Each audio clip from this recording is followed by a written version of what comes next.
الله الرحمن الرحيم الحمد لله والصلاة والسلام على رسول الله خۆشەویستان و ئازیزان هاتینە سەروانەی خواردنەوەکانی پێغەمبەری خوا صلی الله عليه وسلم.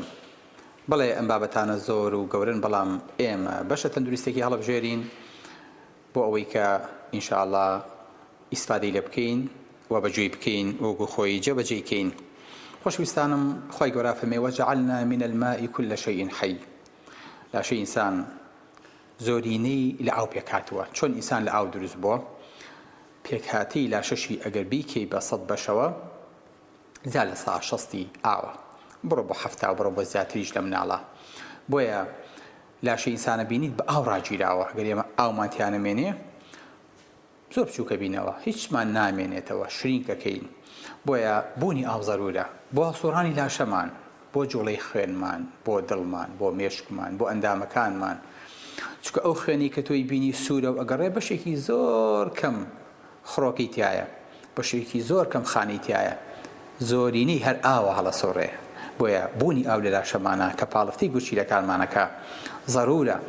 ئەگەر ئاو نەگاتە لاشە وەسمان خوێنە کە زۆربەی پێکهاتەکەیەتی، بەڕاستی ئینسان زوو پەکەکەیەوە ئەو ئەندامە بە ئەندامی ئەو ئینسانە نامێنێتەوە. بۆیە بێ پارێزگاری لەسەر ئەو 5 لیتر و نیوە بکەین کە لە ناو بۆرەکانی خوێنمانە هەڵەسۆڕێویێت و ئەچێ. بۆیە پێغەمبەری خوا صلی الله علیه و سلم زۆر ئیتیمامی بە ئاو خواردنەوە داوە. ئاوی زۆر خواردوێتەوە، ئاوی تەندروستی خواردوێتەوە و کۆمەڵە شلەمەنیشی خواردوێتەوە کە ئاویان زۆر بووە. بەڵێ مامۆستای ئێمە ناتوانین چاو لە وڵاتان کەین بۆ ئەوەی کە بزانین ئەوان تەجروبەیان چیە لە ئاو خواردنەوەیە، ئێمە چاویان لێ بکەین و بە شومپێکانی ئەوانە بڕۆین و وازنم قسانە و تەندروستی خۆشەویست و نازانم چیانە بێنین. بەڵێ توانیت. سین کە زۆر لە پێکهاتی جیهان پێکێن و مێژوویەکی دوور و درێژ و عەریقیشیان هەیە، حتا ئێستەشی لەگەڵا بێ ئاوی گەرمەخۆنەوە بۆ چکڵن ئاوی ساد وە لاشە خراپە. بەبزانین وایە، بەبزانین ئەکری ئێمەش ئەم کولتوریان لێ وەرگرین، ئاو نەکەینە سەلاجەوە و بەس ئاوی گەرم بخۆینەوە. نەخێر، بە هیچ شێوەیە، چکە لاشە بۆ خۆی گەرمە، لاشە بەردەوام بۆ خۆی وەکوێت تۆ سیارەیەکت هەبێ گەرم کات بچی ئاوی گەرمی تێکی. نەخێر، پێویستە کات ئەم لاشەیە بە ئاوی سارد فێنک بێتەوە. چۆن سونەتە ئینسان بە ئاوی سارد خۆی بشوە، بۆی کە لاشە چکە بەردەوام لاشە تاقەی لە دەرەچێت، گەرمی لێ بەرزە بێتەوە، شەپۆلی لێیەتە دەرەوە، بەردەوام ئەمە پێویستە کات ئاوی ساردی کەی بەسەرا.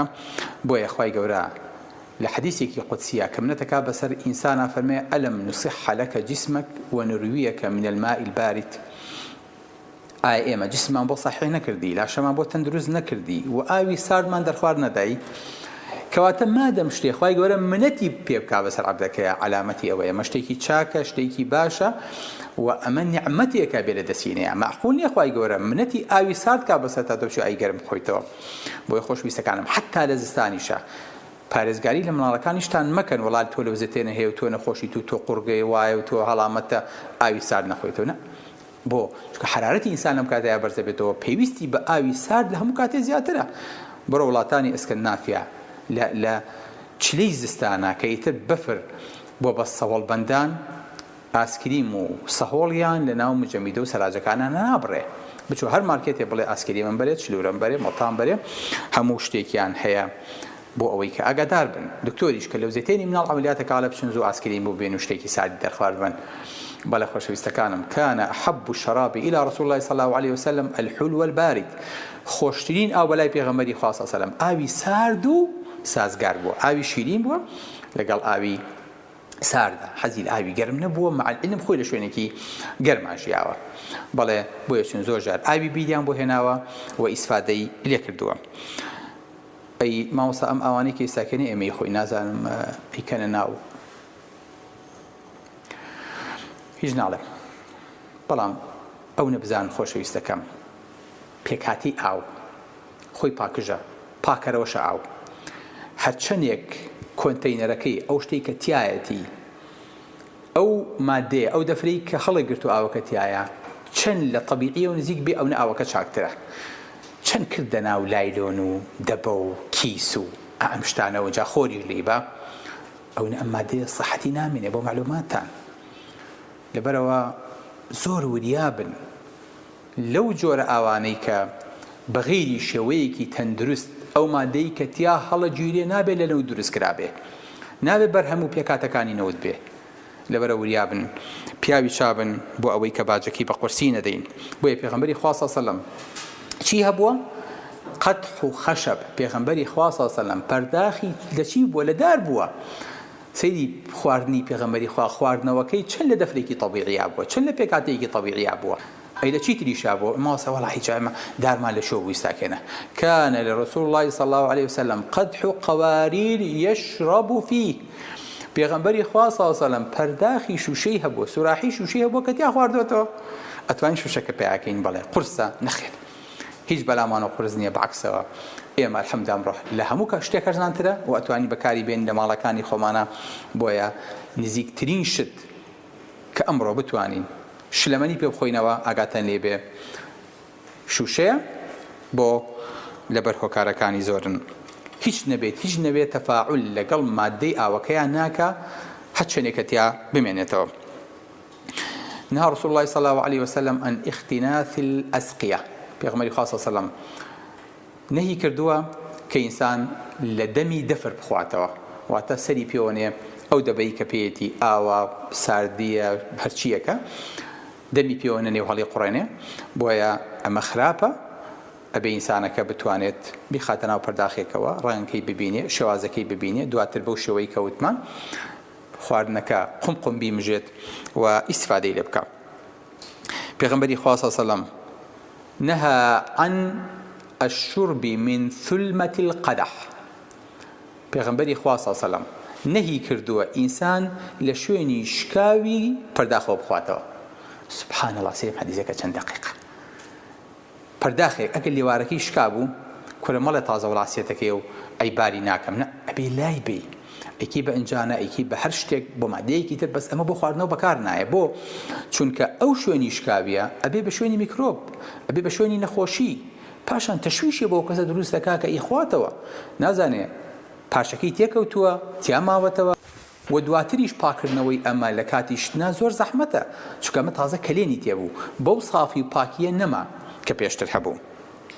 بۆیە پێغەمبەری خوا صلی الله علیه و سلم حتا بەم دیقەتە بۆ ئەوەی کە لێوەکانمان برینار نەبێ، بۆ ئەوەی کە بتوانین بە ئاسوودەیی شت بخۆین و شت بخۆینەوە، نهی کردووە لەوەی کە دەفری شوشەکەشمان سبحان الله لێوارەکەی شکابێ.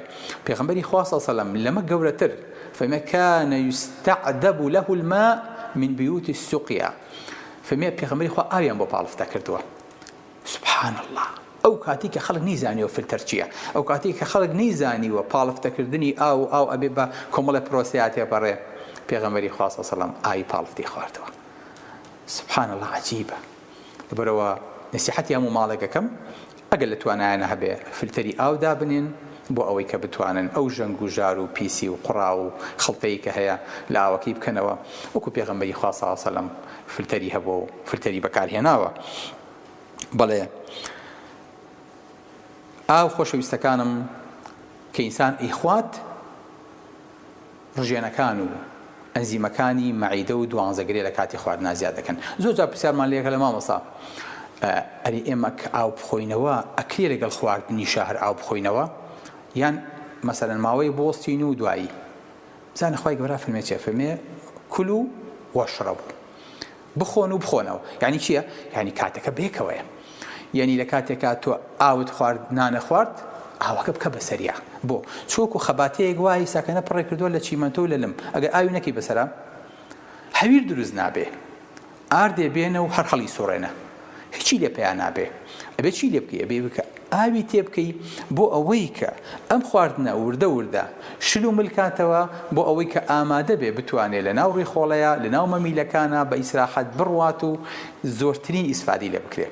بۆیە ئامۆژگاری خۆشەویستەکانی خۆمەکەم کە چێنیان دانابوو بۆ مەواعیدیان، یەک لە سەرسێ بۆ خواردن، یەک لە سەرسێش بۆ خواردنەوە، یەک لە سەرسێش بۆ هەواکەیان، یەک لە سەرسەی شلەمەنیەکە لەگەڵ یا بخۆنەوە چۆنە ئابوو شێوەیە.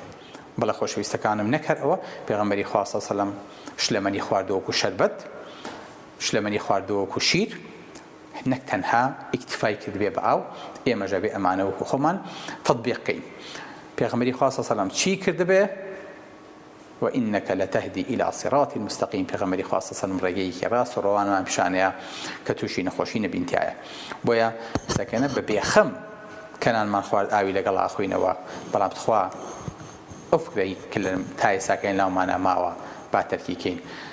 خەڵکاتی خۆی مامۆسا چی نەخۆم قەڵەوە میسەکەناڵێ مامۆسا چی بخۆم قەڵەو نابم. باوەزەم سەقافەتە بێنین، خواردن کەم بکەینەوە، شلەمەنی زۆر بکەین بۆ ئەوەی کە بتوانین شوێنی ئاو، شوێنی شلەمەنی کە یەک لە سەرسەی مەعیدەیە کە یەکسانە بە نیوەی خواردن و خواردنەوەکە حیسەی خۆی بێنێ و بتوانین مەعیدە و گەدەمانی لێپڕکەین بۆ ئەوەی کە ئەمە بەشێکی زۆری برسێتەکانمان بۆ پڕکاتەوە و پێویستمان بۆ نەبێ کە خواردنێکی زۆر بخۆین، چونکە شلەمەنێکە زۆر مژرێ لە ماوەی کەمتر لە 2 ساعات تا بێ لە مەعیدە دەرچوو بێ پاڵ بە خواردنەوەکەشانی و مەعیدە و بەتاڵەکاتەوە و تووشی ئەو قەبزیەتی کە ئێساکەنە ئەمڕۆ خەڵکێکی زۆر پێوەی گیرۆدەن، تووشی ئەو بەدخۆراکی کە ئێساکەنە هەمانە، تووشی ئەو هەموو غازات و قۆڵۆنەی کە ئێساکەنە خەڵک گیری پێوی خواردووە ئینشاءڵڵا نابین و ئەو حاڵەتانە کەم بنەوە پشتیوانی پەروەردگار. تێگەیشتین؟ الحەمدولله. هەر تێگەیشتن یاخود بەجۆکردنیش ئینشاءڵڵا سەمیعنا وەئەطەعنا جۆمان لێبوو و جۆرایەڵ و ملکەچی فرمانەکانی خوا پێغەمبەرەکەین بۆ ئەوەی کە بتوانین تەندروستیمان ناڵین وەک تەندروستی خۆشەویست بێ، بەڵکو نزیک بێ شوێنپێکانی هەڵگرین، تەندروستی خۆشەویستمان هەبێ بۆ ئەوەی کە لە دنیا و قیامەتا سەرفراز بین. سلام علیکم ورحمة الله وبركاته.